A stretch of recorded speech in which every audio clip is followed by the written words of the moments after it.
Yo soy profesor de la Universidad Nacional y mi área de especialización es el cómic. Entonces con la Biblioteca Luis Ángel Arango nos invitaron cordialmente a que armáramos un espacio para el cómic y creamos la sala de lectura del cómic en la biblioteca.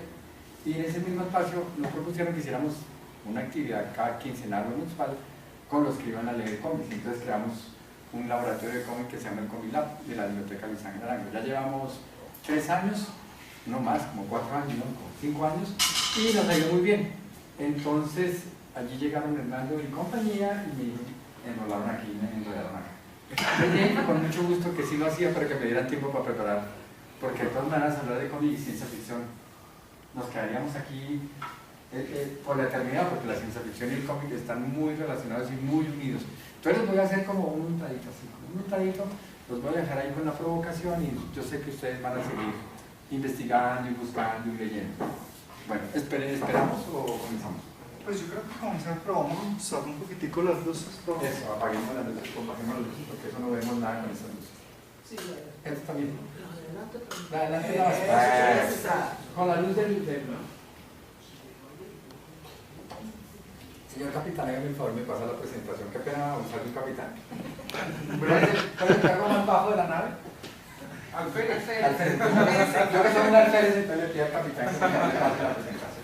Ya la habíamos sacado. No, pasarla y hacer clic, no que me sí, perfecto. Pase la presentación. Listo. Bueno, estos son como una serie de personajes del mundo del cómic. Tenemos de todos los países, de todas las regiones, y también tenemos cómic colombiano, porque la idea de nosotros es impulsar, apoyar e investigar todo sobre el cómic colombiano. Allá un chico me dijo, yo a mí me gustan los cómics, llevo cómic, entonces necesito que me dé material porque lo estamos subiendo. Esta semana comenzamos y renovamos el uso virtual de la historieta colombiana, que ya lleva 20 años. Adelante, por favor, señor capitán. Bueno, entonces vamos a hablar un poco de cómic y ciencia ficción, y le puse una aventura más allá de las estrellas. Como eran nuestros términos que utilizábamos cuando éramos chicos, con el periódico El Tiempo, que leíamos las aventuras. Entonces por eso le puse el término de aventura, que también tiene que ver con el mundo del cómic. Bueno, una frasecita, todos se la saben de memoria, yo ni siquiera la tengo que leer, creo que se domina el tema, pero la pongo de introducción como para que ayude y refuerce toda la historia. Y creo que hasta se la saben en inglés. Bueno, sigamos. Dentro de los géneros del cómic, el de la ciencia ficción es posiblemente uno de los más importantes. Claro, es muy importante, porque el cómic es ciencia ficción, finalmente, si uno lo mira desde cualquier lado. Y de los más conocidos por el gran público, desde principios del cómic moderno, hablamos del cómic moderno como principios de los 40, 1940, la ciencia ficción ha ocupado un lugar predominante. Y fue el primero que enseñó los viajes interestelares, otras especies de alienígenas, las sociedades superindustrializadas.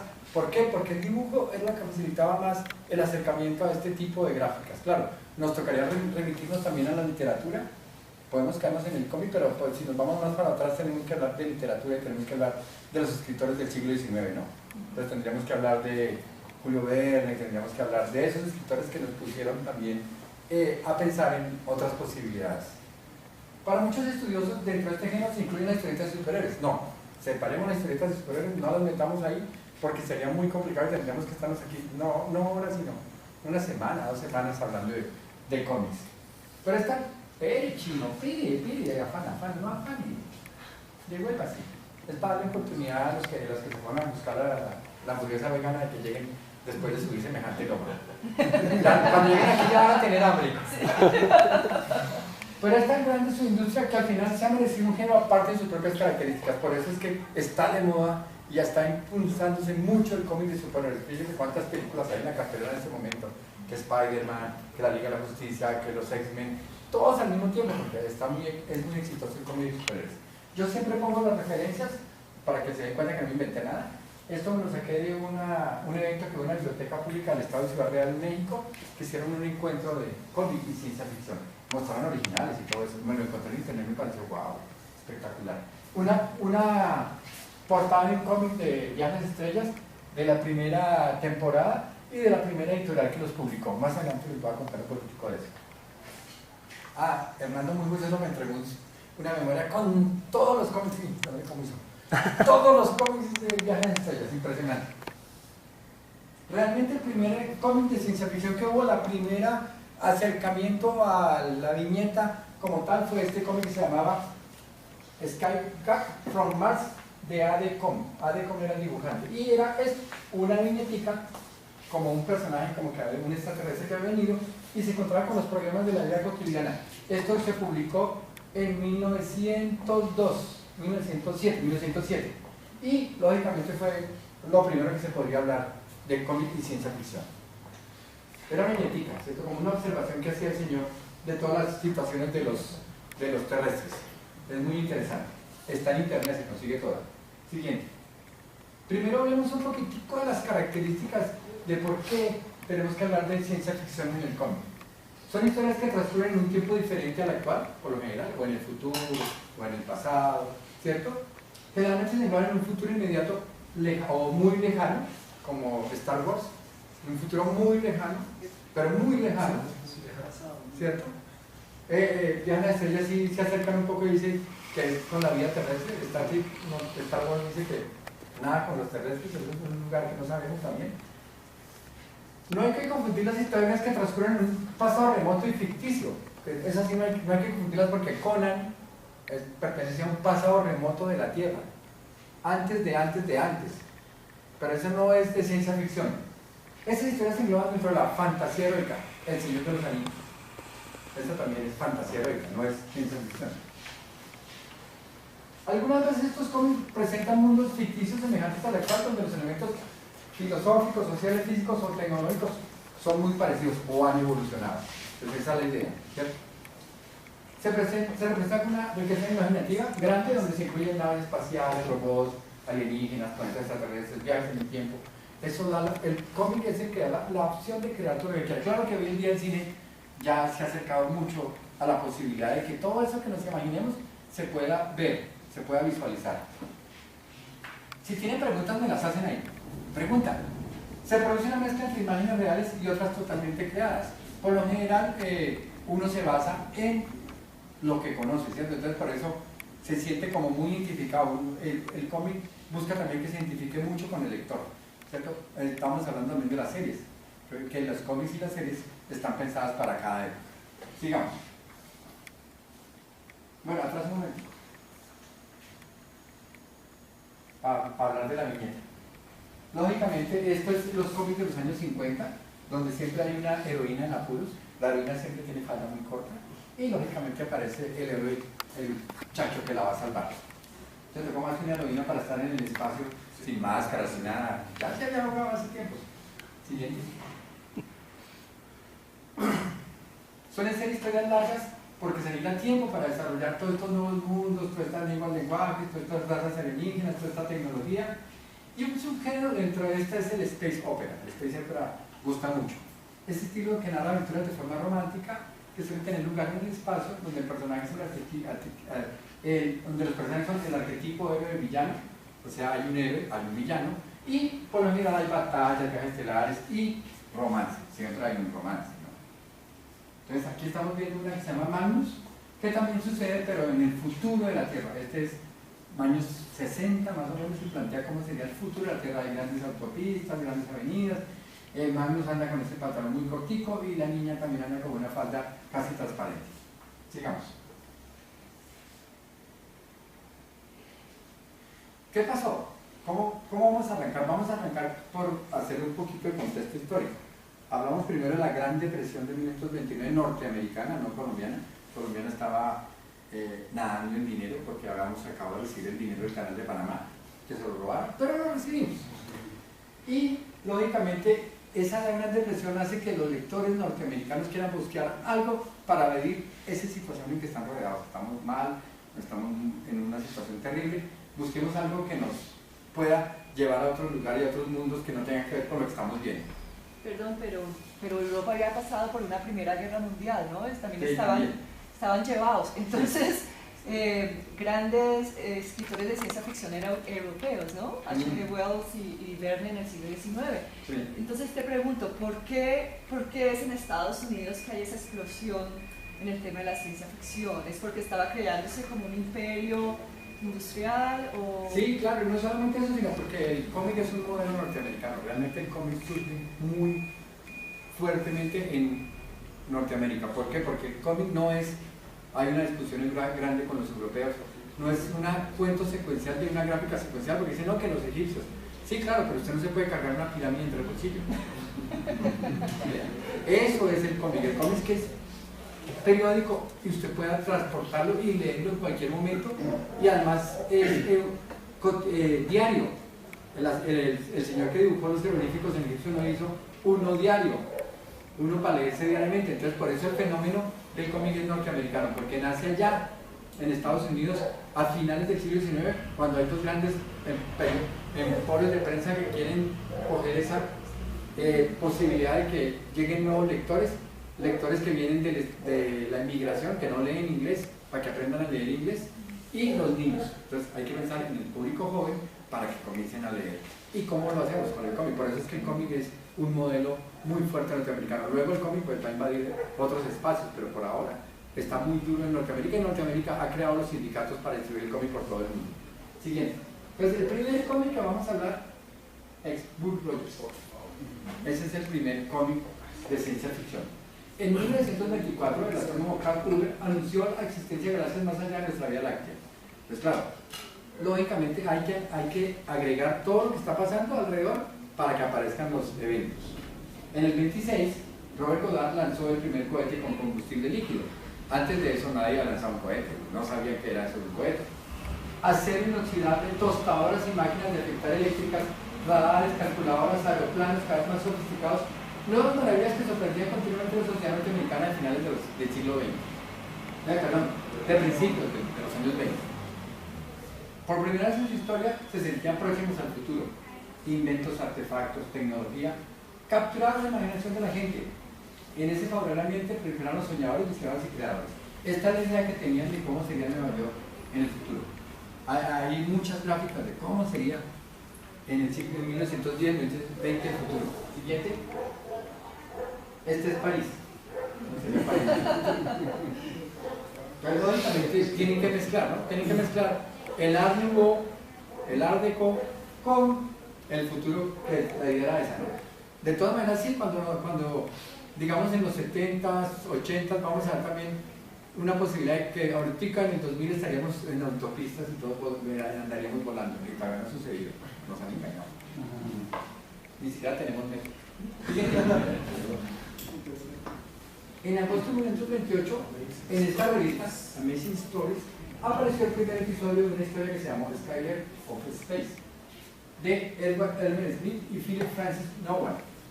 Y el protagonista era este señor que se llamaba Anthony Robbins. Eso gustó mucho. Era un piloto del siglo XX que se despierta en un largo de 500 años para encontrarse en un mundo devastado por la guerra.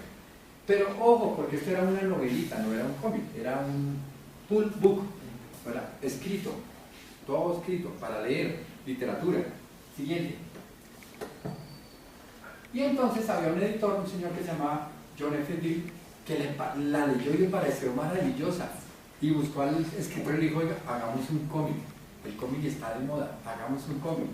Y el tipo le dijo, listo, yo le escribí el guión, busquémonos un dibujante. Entonces buscaron un dibujante, Dick Colkins, y el 7 de enero de 1929 apareció por primera vez Buck Rogers en forma de tira cómica.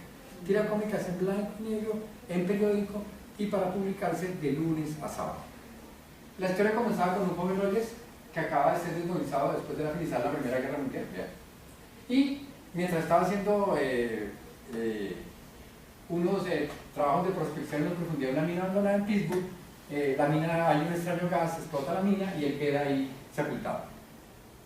Siguiente.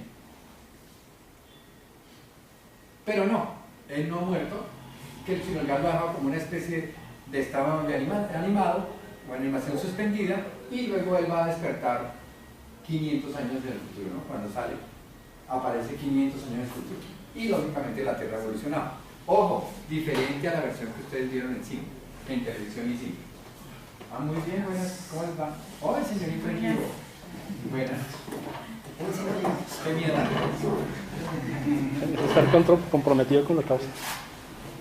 Ahora sí me va a tomar la foto. Ahora sí me va a tomar la foto.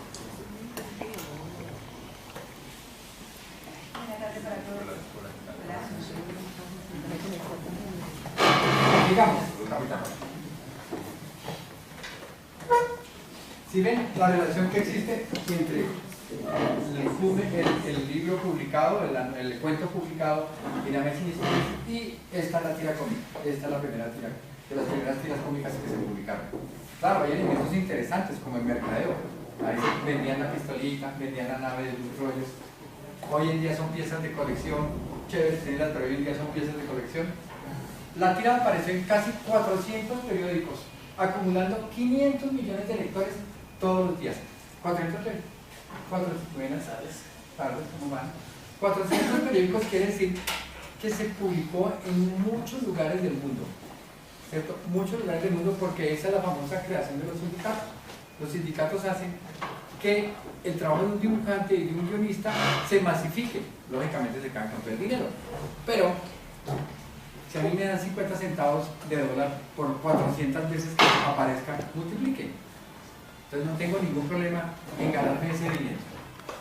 Y 500 millones de 50 millones de lectores, porque piensen que un periódico no lo lee una persona, ¿no? Pero el periódico lo lee por lo general 4 o 5 personas.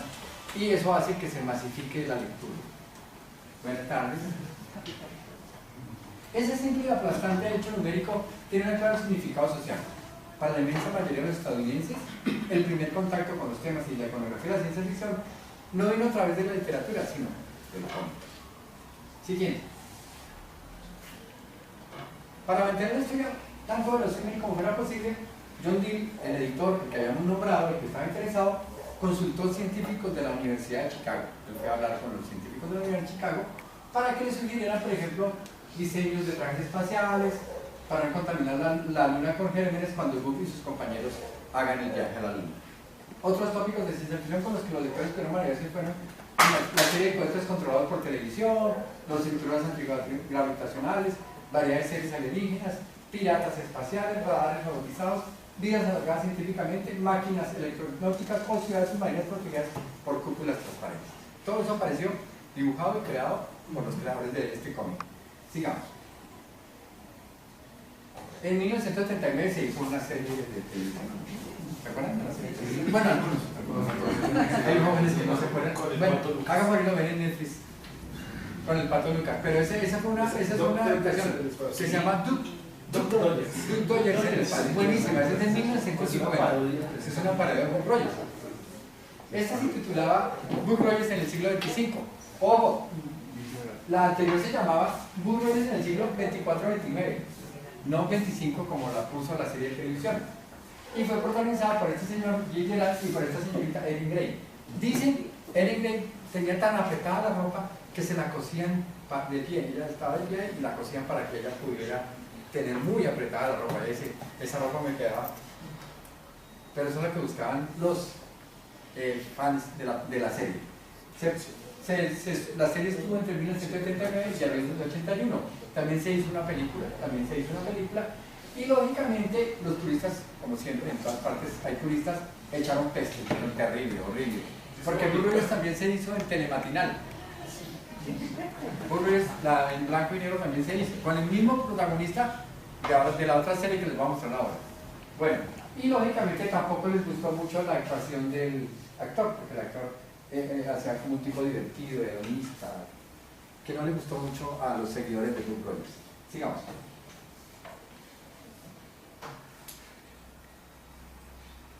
No es de extrañar que semejante éxito generara imitadores. Los dos primeros fueron Bill Crawford y la siguiente, pues la que voy a nombrar, que es Flash Gordon. ¿Se acuerdan de The Queen? Lo único bueno en la película es la banda sonora. Pero la película hoy en día sí hay que decir que chévere y que bueno. Bueno, este último, Flash Gordon, fue el rival de Buck Rogers durante muchos años. Y aunque su arte lo ha hecho figurar merecidamente un lugar especial dentro de los grandes del cómic porque fue dibujado por un maestro que es Alex Raymond, siempre se ha considerado que es un súper dibujante, un súper cómic. Lo cierto es que al contrario de Europa, en Estados Unidos nunca llegó a disfrutar de la fama de Buck Rogers. Buck Rogers siempre fue la estrella en Estados Unidos. Flash Gordon le fue muy bien fuera de Estados Unidos, en Europa o aquí en América. Aquí en América lo conocemos como Rondano. A ver, ¿cómo se acordaron? Sí han leído Flash Gordon, ¿sí? Y quizás por eso contaba con la ventaja de ser primero, y porque sus guiones, pese a que hoy nos parecen completamente condescendientes o ridículos con los diálogos eran más interesantes que los de Flash Gordon. Aquí está Bill Crawford. Bill Crawford tenía un interesante que era la nave espacial, que era como un trompo. un tronco de cabeza. Siguiente.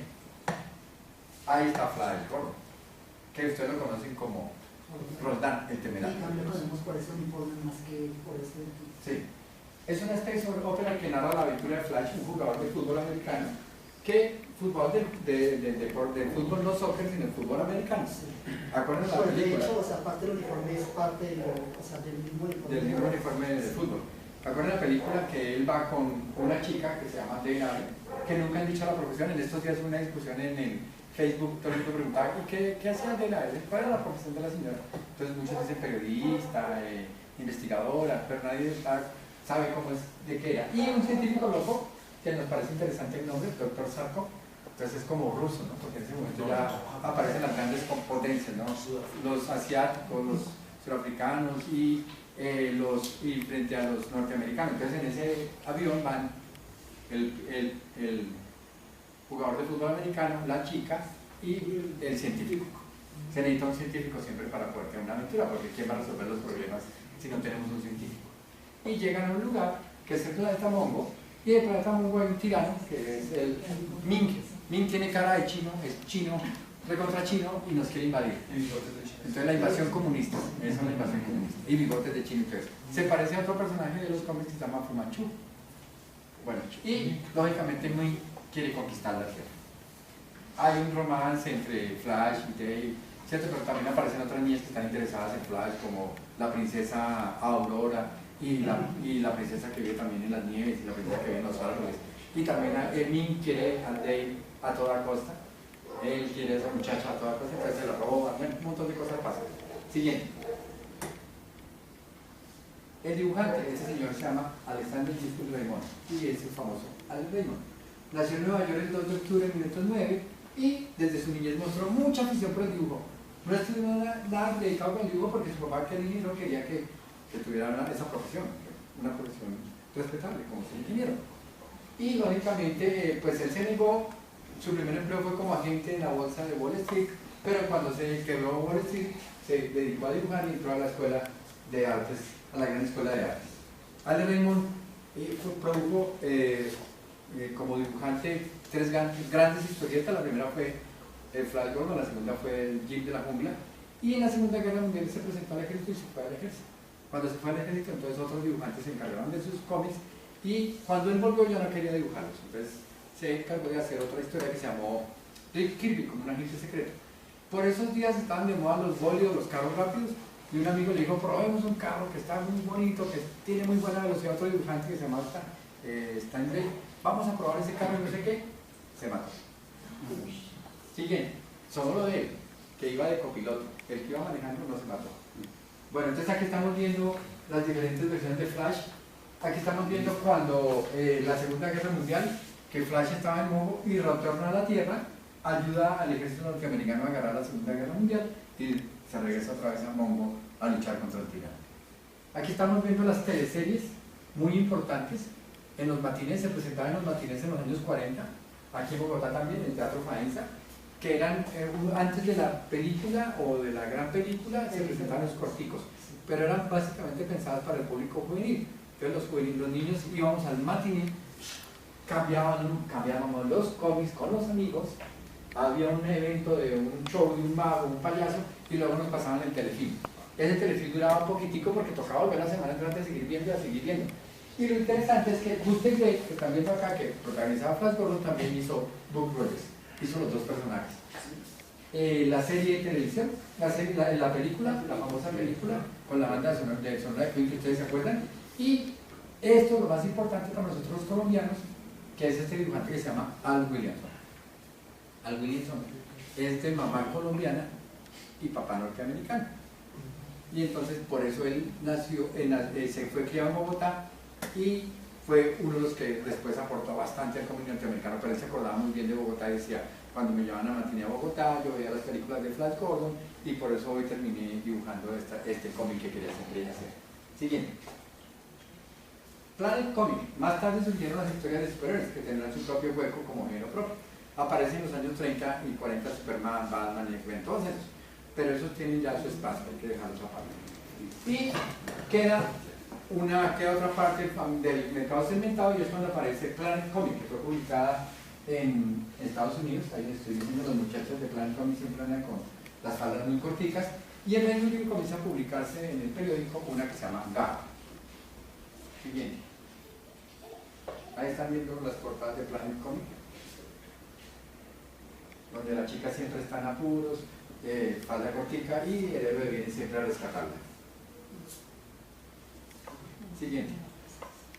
Esta es Gap, que se publicó en el Daily Mirror del 43 al 97. Es muy interesante porque el personaje es un tipo grandulón, gigante, que además cruza y viaja por varias épocas y tiempos, y lógicamente siempre está luchando contra diferentes villanos. Es una tira, ¿no? Una tira que se publica diariamente en prensa. Sigamos. Si tienen preguntas, me las hacen. Profe, preguntas.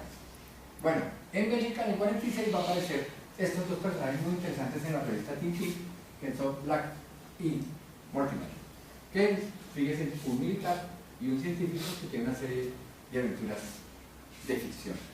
Luego, en el 50, la editorial EC comenzará a publicar los clásicos adaptando las historias de Ray Bradbury y de todos los grandes escritores de la ciencia ficción de los 50, y esas revistas se van a llamar Weird Science y Weird Fantasy. Siguiente. Ahí están las portadas. Bueno, estamos hablando de una época en Norteamérica que se va a llamar la Guerra Fría, ¿no? Después de la Segunda Guerra Mundial entramos en la Guerra Fría. Entonces la Guerra Fría aparece en este tipo de cómics, que son muy interesantes porque ya no plantean las guerras terrestres, sino las guerras fuera de la Tierra, en el espacio.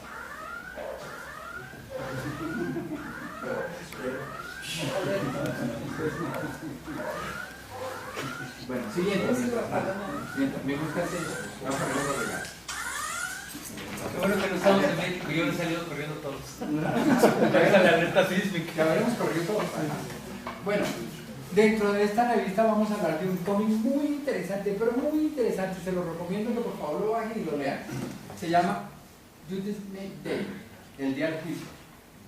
En una época futura, un enviado a la República Planetaria, una especie de Naciones Unidas del universo, visita un planeta habitado únicamente por robots, con objeto de juzgar si merecen ser incluidos en esta República de Federación de Planetas. El enviado descubre que hay dos tipos de robots de apariencia similares, solo que los diferencia el color. Unos, los naranja, ocupan un cargo importante, son cargos importantes, tienen acceso a todos los medios y a todas las riquezas existentes.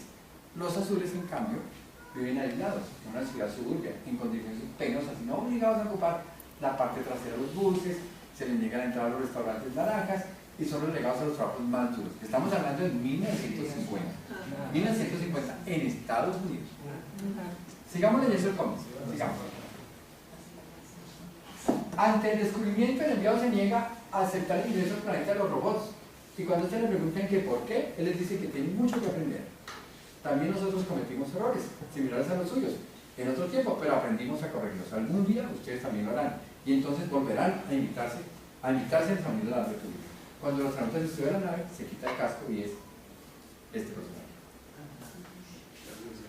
Claro, por eso es que ese cómic fue tan duro, por eso fue que, porque estamos en plena segregación racial y aparece este cómic donde dice, mire lo que ustedes están haciendo, mire lo que hacen los blancos con los negros en Norteamérica, que era así, tal cual, como lo reflejaba el cómic.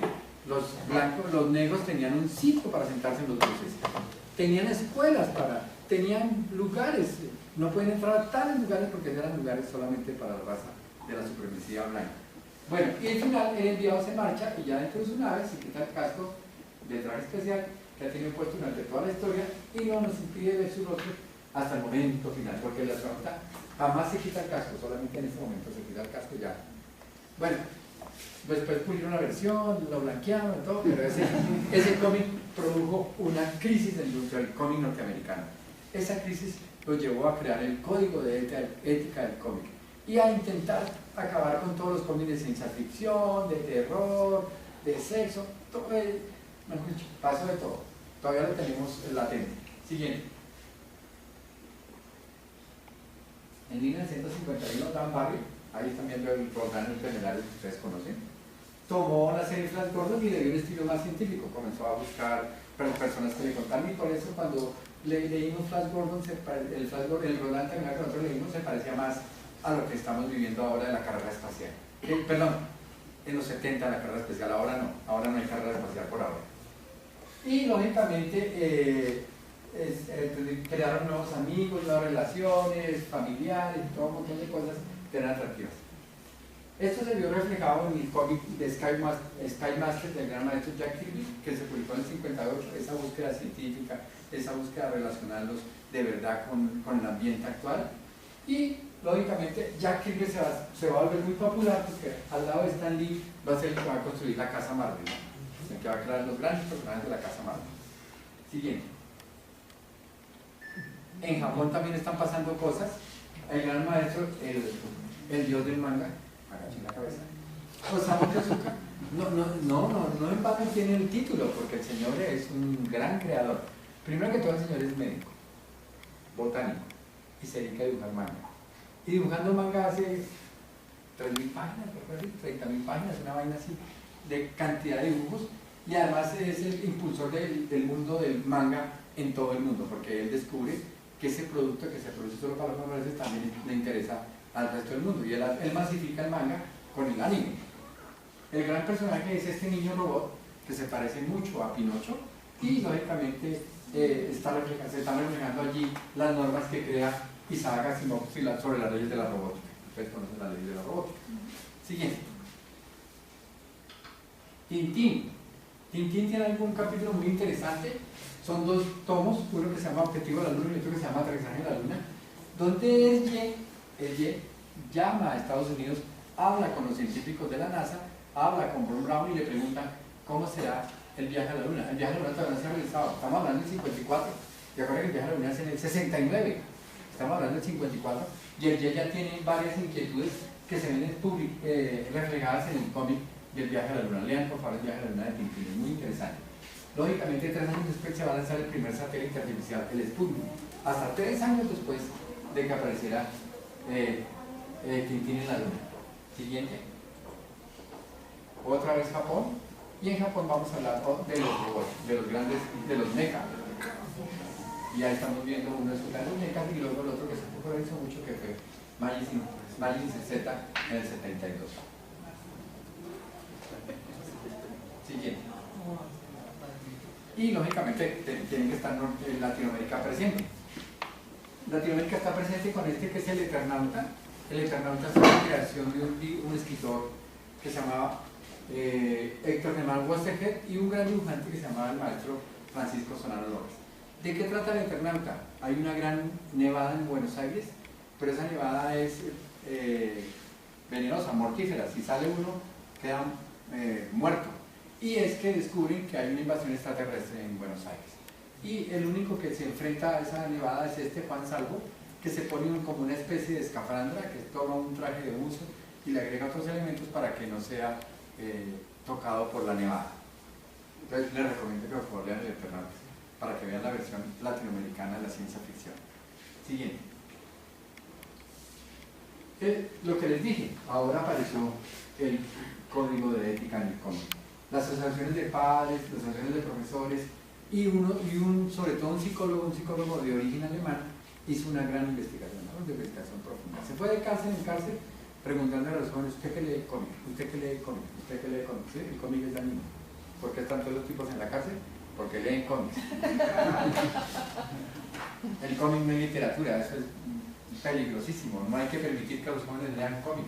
Entonces entra un código de ética a regir el mundo del cómic norteamericano, que hoy en día ustedes ven algunos cómics todavía tienen ese código de ética, porque se supone que todos los cómics que se publican en Norteamérica tienen que pasar por una oficina donde hay un padre de familia, donde hay un psicólogo, donde hay un sociólogo que deciden si eso es bueno o no es bueno para los lectores. Bueno, de todas maneras, EC termina quebrada, la empresa que hizo ese cómic que les mostré de los robots naranjas y los robots azules, por este código de ética, y ya comienza a aparecer un sello nuevo que va a ser cómic para adultos. Cómic para adultos. En Inglaterra va a aparecer este interesante cómic que se llama El Imperio Trillán, muy recomendado. Siguiente va a dar una viñeta.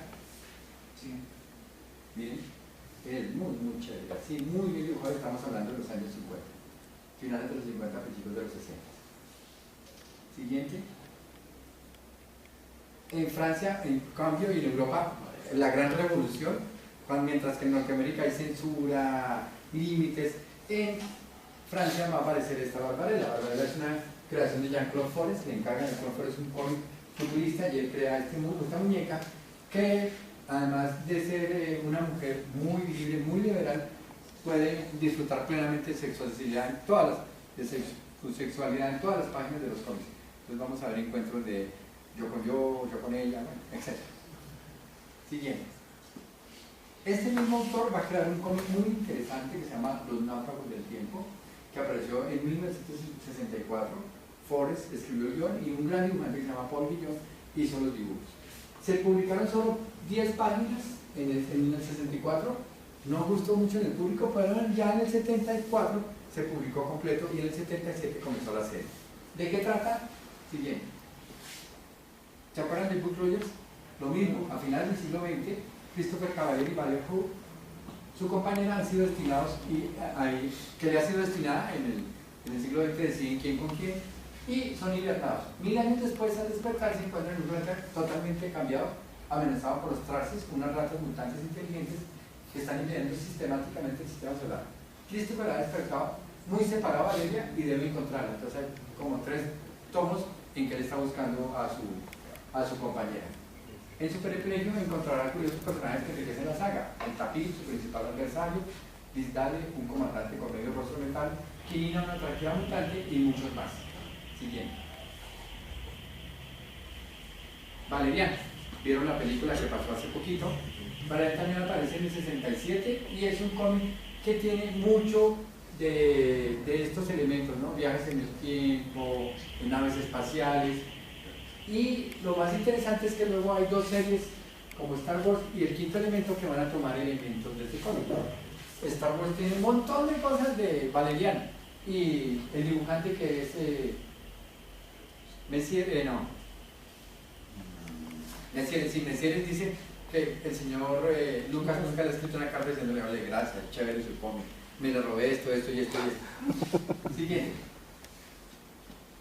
Aparece en la revista Metal Jordan en los 74, un grupo de 2 dibujantes que Jean Giraud, Moedo y Sulfila se salen de la revista Pilot, una revista muy famosa, y se reúnen con un escritor, periodista, Jean-Pierre Pionet, y un economista, Bernard Fargas, y crean la revista Metal Jordan. La revista Metal Jordan va a crear un hueco en el mundo del cómic y la ciencia ficción. ¿Por qué? Siguiente. Porque esos norteamericanos que están cansados de la censura descubren que hay un cómic para adultos, que entonces aparece la revista Heavy Metal, que tiene lógicamente una característica que dice cómic para adultos, solo para adultos. Siguiente. Y en España, que están en pleno destape, también la van a publicar. Entonces, ellos van a tener mercados que estaban dormidos, el mercado norteamericano y el mercado español, que acaba de despertar después de la dictadura de Franco. Profe, hay una película de heavy metal, sí, hay recrean algunas historias de... Hay 2 películas de heavy metal y hay una nueva serie. No vean esa serie, me refiero. Siguiente. Finalmente, para terminar, porque si no nos estaríamos todo el día acá, vamos a hablar de las adaptaciones. Entonces por eso puse a los héroes del cómic viendo cine. A principios de los 60, numerosas películas se encuentran su versión en cómic. Ojo, ¿qué quiere decir eso? Que arranquemos de la película y hagamos el cómic, no al revés, que arrancamos del cómic y hagamos la película, como habíamos visto con Buck Rogers, con Flash Gordon, con Valerian. Todos son que partieron del cómic al cine, al revés, vamos a irnos del cine al cómic. Los caminos se invierten y el fenómeno que implica un viaje del cine al cómic es unos trayectos de inversa en las vías convencionales de la adaptación. Una pregunta, profe. Cuando éramos pequeños leíamos mucho cómic. ¿Qué pasa hoy en día con las nuevas generaciones? ¿Es el cine, debido a la disminución de producción impresa, que se generan las películas porque ya estamos consumiendo tanto cómic impreso? No, lo que pasa es que también es los incentivos de la lectura. Lo que pasa es que acuérdense que el periódico llegaba todos los días a la casa, entonces uno tenía la posibilidad de tener el periódico, ahora no llega el periódico, ahora le toca a uno mirar la tableta, ¿cierto? Entonces uno es el que tiene como padre de familia que volver a reactivar esos incentivos de la lectura. Lógicamente también los periódicos han mermado sus cómics. El tiempo lo renovó, el tiempo hizo algo bonito con esta nueva reedición del periódico que fue renovó los cómics y además de renovar los cómics creó un espacio para una viñeta. donde habla de un personaje diariamente en el periódico. Entonces, sí, también afecta mucho la modernización, de que los papás no tenemos tiempo, las escuelas tampoco tienen tiempo, entonces va todo el mundo más rápido, más de afán, y se olvidan de lo entretenido que es leer y de lo chévere que es sentarse a leer un cómic o un libro, ¿cierto? El cómic no afecta a la lectura de los libros, porque uno puede leer el cómic y también puede leer el libro, ¿cierto? Entonces, ¿qué les propongo? Que ustedes como padres de familia, como tíos, como padrinos, vuelvan a incentivar la lectura, no solo del cómic, sino de literatura en general. El colombiano promedio lee muy poco, eso es lo que hemos tenido siempre el problema. Medio libro anual, entonces así estamos muy graves. Hemos intentado y hemos creado muchas campañas y, por ejemplo, en estos años han aparecido las salas de cómic en los diferentes espacios que no existían. En la de Ángel Arango no había, en la Virgilio Barco no había y ahora sí hay. Entonces, qué chévere que estén apareciendo. Que aquí en la familia también no tenemos un espacio para los cómics. Espere, atrás, capitán. Aquí en la Javeriana creo que desde la maestría en estudios culturales se han hecho impulsos y se publicó un libro sobre cómic histórico del profesor Pablo Guerra y la esposa. Bueno, normalmente en las historias de cine se ha dado por solicitud de los fans de la película que desean ver ampliado el relato fílmico, tanto el que tanto les ha cautivado. Entonces los fans a veces piden que hagan un cómic para poder saber qué pasó con el resto de la historia. Entonces por eso a veces los fans son los que impulsan la aparición de esos cómics. Y los cómics nacían como forma de expandir las narraciones más allá de lo que muestra en la pantalla. No solo hay cómics, también hay libros.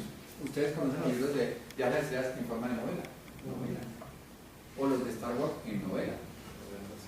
Siguiente. Eso.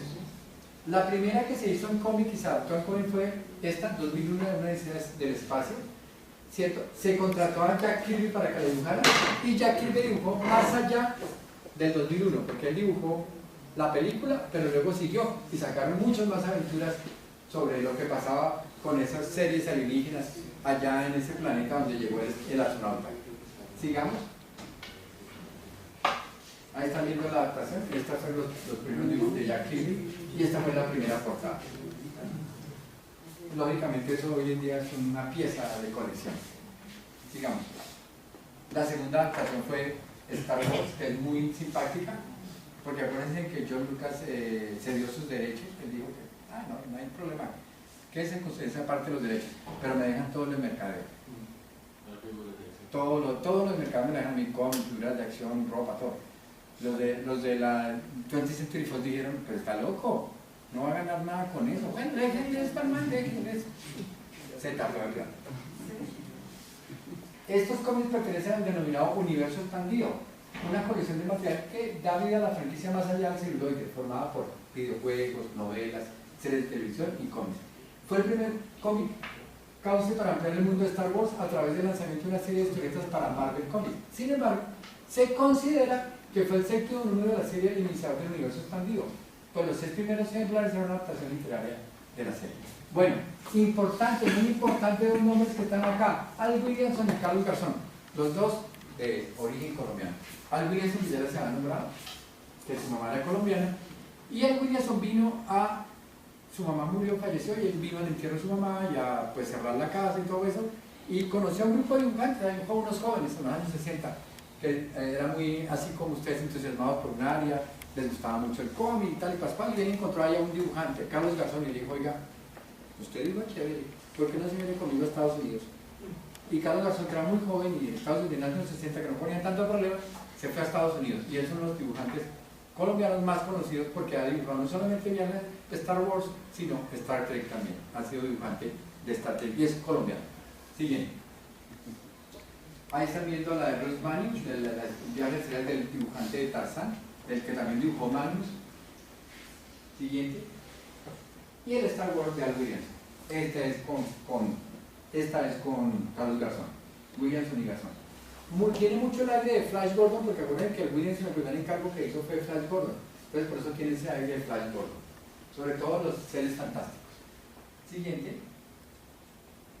Y por último, Alien. Alien fue producida por 20th Century Fox, y allí pues fue cuando decidieron que hiciéramos un cómic de Alien. Le encargaron de a Archie Goldwyn, basado en la película, y el dibujante fue Walter Simpson. y fue un éxito total eso, porque se publicó en las cómics para adultos, entonces gustó mucho. Siguiente. Pero Alien no fue en los 80. Es de los... No, Dice que en 1979 se publicó Heavy Metal. 79, lo mismo, atrás. Pero Alien fue en los 80 ya. No, Alien fue en el 79. Aliens, el regreso fue en el 86. Sí, la cámara. La cámara. Pero la original es del 79. Claro, la mejor de todas. La mejor y la más terrorífica. ¿Ah? El octavo pasajero. Ese es Que el monstruo fue creado por H. Geiger. Geiger. Bueno, y ahora hablamos de lo que les gusta a ustedes. Aquí me perdonarán, no soy un experto, aquí estamos con los expertos, entonces vamos a hablar de la versión de Star Trek para cómic. A poco tiempo comenzó la serie original de televisión en 1966. Western Publishing adquiere los derechos de la misma para comenzar a publicar historietas. Era posiblemente un salto a ciegas sobre una piscina en que no se sabía la cantidad de agua. Pues, arriesgaba la propuesta televisiva unida a unos personajes totalmente novedosos y fuera de todo lo visto anteriormente, hacía que la publicación de cómics no tuviera ni ápice de seguridad en torno a las posibles ventas. Porque acuérdense que la serie duró muy poco, entonces arriesgarse al mundo del cómic cuando el cómic estaba invadido por otra cantidad de productos era no muy seguro. Siguiente. Sin embargo, el cómic duró más que la serie. Siguiente. Así, de forma periódica, el sello Gold Key publicaría 61 cómics que, lejos de contar las aventuras de la serie de televisión trasladadas a la viñeta, la serie como se atrevía a narrar historias paralelas a la serie, donde los tónicos generales eran episodios más abundantes que en la televisión, con claros límites de presupuesto. Mientras en la televisión había un gran discurso del capitán con el asistente, y hablen, en el cómic no, porque el cómic dibujemos todo lo que nos da la gana y pasa todo lo que queremos. Y los efectos especiales en los años 60 apenas comenzaban. En cambio, en el cómic podíamos dibujar todas las batallas espaciales que quisiéramos, no había límites. De entre todos los autores destacaría un primerísimo Lewin, que llegaría a escribir hasta el 6º número, y el dibujante Alberto Giornetti. Esta aventura es muy interesante. Esta aventura, ellos viajan a un lugar donde están todos los personajes de la historia reunidos y pues quieren morir a palo. Entonces hablan Lincoln, Julio César, Marianne Curie, Enrique VIII, los Hunos, Napoleón, era muy chévere. Lo tengo, yo creo que lo tengo. Así lo tengo en casa. Siguiente. Luego, en 1979 aparecerá la película, y con la película Marvel que vio el negocio dijo, no, pues compremos los derechos. Entonces Marvel compra los derechos y lo primero que hace Marvel es lógicamente adaptar la película a cómics. Salió en formato así, bonito, salió grande, bonito. Profe, yo lo tengo. Ese. Sí. Y el Yo lo conseguí con maquilla. Eso. Siguiente. Entonces, lógicamente, en el 82 se canceló la franquicia de Marvel y se estrenaba en el cine la segunda aventura de Star Trek en cine. Lógicamente, la taquilla volvió a responder. Fue un éxito, creo que esa segunda película fue un éxito total. Sí, dicen que la mejor de todas. Algunos dicen que la mejor de todas, yo no digo, yo lo digo lo que dicen. Y lógicamente DC Comics compró los derechos. Entonces DC Comics comienza a publicar todos los cómics que tienen que ver con viajes de estrellas hasta 1995. Le sacan 80. Y aquí en este DC Comics es cuando aparece Carlos Garzón. Carlos Garzón dibujará en DC Comics. Siguiente.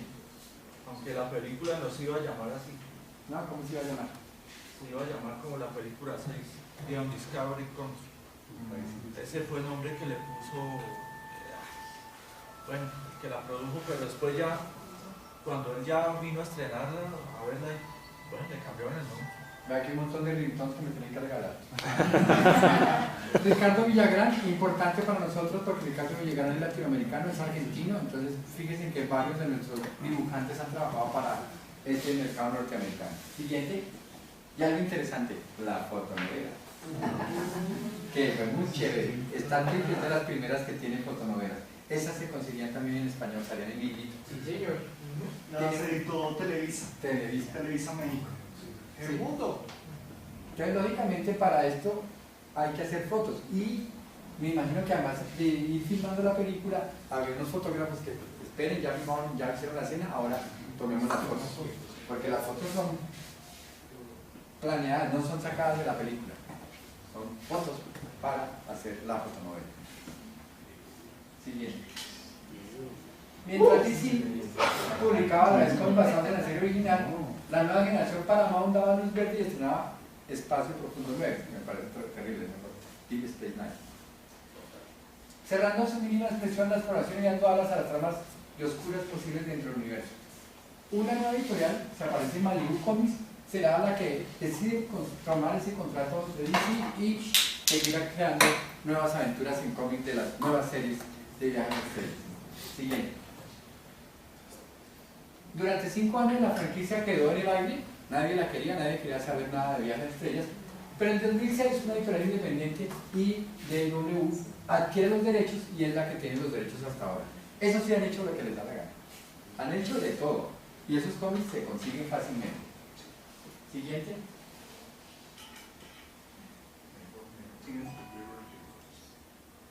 Y lógicamente esa franquicia también ha contratado grandes dibujantes, como en este caso John Byrne. John Byrne es muy popular porque fue el que renovó todos los X-Men y Superman, y han hecho nuevas aventuras, como en el caso de las aventuras del Dr. McCoy. Y lo que no les va a parecer muy loco. Siguiente. Es crossovers. Entonces un crossover con el planeta de los simios. Gracias, el planeta de los simios. Un crossover con el Linterna Verde. Y un crossover con el Dr. Who. Falta el crossover con los X-Men. Sí, también Va a está. ser mejor todos. También está. Siguiente. Y hay uno que son los 4, creo que sí, con los que son las 4. Y un crossover con Archie.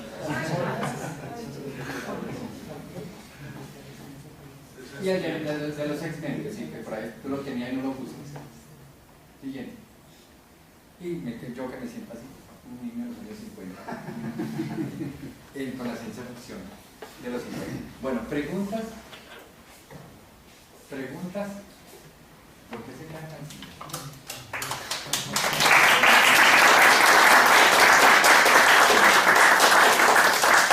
Lo hice bien, vea, era de 2 a 3, 2 a 55.